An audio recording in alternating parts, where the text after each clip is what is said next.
আল্লাহ তাআলা তাই বলছেন, ফাইন্নামা ইয়াসসারনাহু বিলিসানিকা লিতুবাশশিরা বিহিল মুত্তাকিন। ওগো নবীজি, তোমার মাতৃভাষায় আমি আমার কোরআনকে নাজিল করে দিয়েছি। কি ভাষায় জোরে বলুন?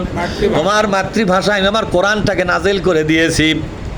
কেন দিয়েছি জানো? তোমার মাতৃভাষা, এই জন্য তোমাকে কোরআনটা দিলাম। তুমি আরবি ভাষার মানুষ। নবী আমার বলছেন, ওহিব্বুল আরাবা বিসালাসা, আমি আরবিকে ভালোবাসি তিনটা কারণে। কয়টা কারণে জোরে কোন? আনা নাবিয়ুন আরাবি, বলেন আনা নাবিয়ুন আরাবি, আমি নবী আরবি ভাষাভাষীর নবী। ওয়ালিসানু আরাবি, আমার মাতৃভাষাও আরবি। ওয়ালিসানুল কালাম আরাবিয়ুন, আল্লাহর কালাম হচ্ছে আরবি ভাষায়।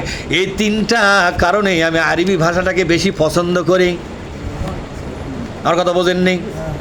ওয়ালিসানুল জান্নাতি আরাবি, ওয়ালিসানুল মাহাশারি আরাবি, ওয়ালিসানুল কবরি আরাবিয়ুন। কবরের ভাষা হবে আরবি, পরকালের ভাষা হবে আরবি, জান্নাতের ভাষা হবে আরবি। কোন আল্লাহু আকবার। এজন্য আমি আরবিকে বেশি ভালোবাসি। আমরা এই কথাটা আরবি সাহিত্যের মধ্যে পড়েছিলাম, কামেলে যখন পড়ি আরবি সাহিত্যের মধ্যে এই কথাগুলো সুন্দর করে সাজানো ছিল। কেন নবী আরবিকে বেশি পছন্দ করেন? আল্লাহ তাআলা বলছেন, আমি কোরআনটাকে তোমার মাতৃভাষায় দিলাম। কেন দিলাম জানো? এজন্যই দিয়েছি, লিতুবাশশিরা বিহিল মুত্তাকিন।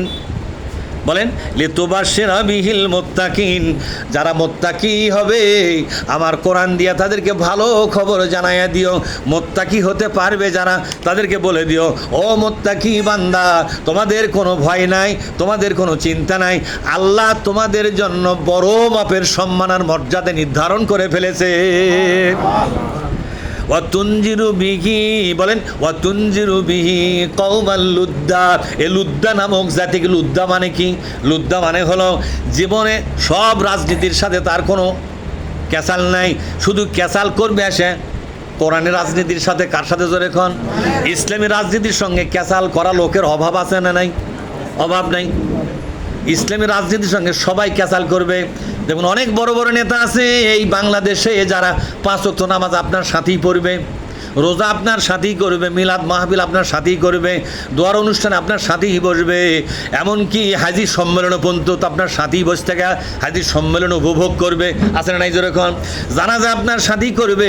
এই নেতাকে মনে করবেন এই মনে হয় ইসলামের দাওয়াত দিলে কবুল করবে।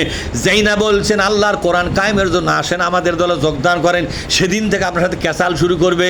তখন বুঝতে পারবেন এই নেতা ঠিকই একদিন ভালো ব্যবহার করেছে, আমাকে ব্যবহার করার জন্য ও দুনিয়াকে ব্যবহার করবে, নিজে ইসলামের জন্য ব্যবহার হবে না। এরকম নেতা আছে না নাই জোরে কোন? এদেরকে বলা হয়েছে কাউমে লুদ্দা। কি বলা হয়েছে? কাউমে লুদ্দা। মনে থাকবে শব্দটা, কাউমে লুদ্দা। এই আয়াতটা আসছে সূরা মরিয়মের ভিতরে। কোন সূরা জোরে কোন? সূরা মরিয়মের ভিতরে আল্লাহ তাআলা বলছেন, এই রকম যারা নাকি ইসলামের বিরুদ্ধে সমালোচনা করে, ইসলাম ক্ষতি করার চেষ্টা করে, ইসলামের রাজনীতির চুলচেরা খুঁজে খুঁজে একটা দুটা করে ভুল বের করে তার সমালোচনা করে, জনগণকে ইসলামী রাজনীতি থেকে বিদায় করার ধান্দা করে, এরকম লোক আছে না নাই জোরে কোন? এই লোকদেরকে আপনি সতর্ক করে দেন, বলে দেন তোমরা যা কিছু করতেছো একটু অপেক্ষা করো, খালি মরণটা হবার দাও। কি হবার দাও জোরে কোন? খালি মরণটা হবার দাও। তোমাদেরকে পিটন দেওয়ার জন্য ফেরেশতারা রেডি হয়ে বসে আছে। সতর্ক মানে কি? সাবধান করে দাও। এই অভ্যাসটা যদি বন্ধ না করো, এই চরিত্র যদি পরিবর্তন না করো, তোমাদের মারাত্মক বিপদ হবে। জাহান্নাম তোমাদের জন্য অজীব হয়ে যাবে। কি হয়ে যাবে যখন? অজীব হয়ে যাবে। তারপর